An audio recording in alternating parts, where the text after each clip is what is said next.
I tend to listen to everyone. সবাইকে আমি তার ওপিনিয়ন নেই, তাদের থট প্রসেসটা নেই, তাদের ডেটাগুলো নেই। Then I am the last persons who talk actually.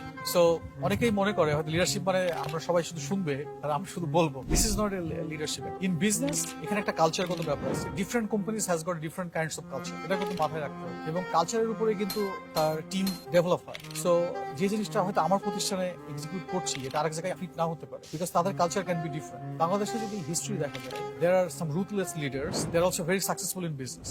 They don't understand anything modern. They don't want to understand anything in modern. Conventional way কাজ করছে, but they're major stakeholder. দেখা যাচ্ছে মার্কেটের কিন্তু মেজর শেয়ার হোল্ডার তারা ওই segment বিজনেসের। আবার দেখা যাচ্ছে যে on the other hand যে খুব লিবারাল লিডার আছে যারা they listen to everyone. They try to bring corporate cultures in the company. They are also having major market share on their segment.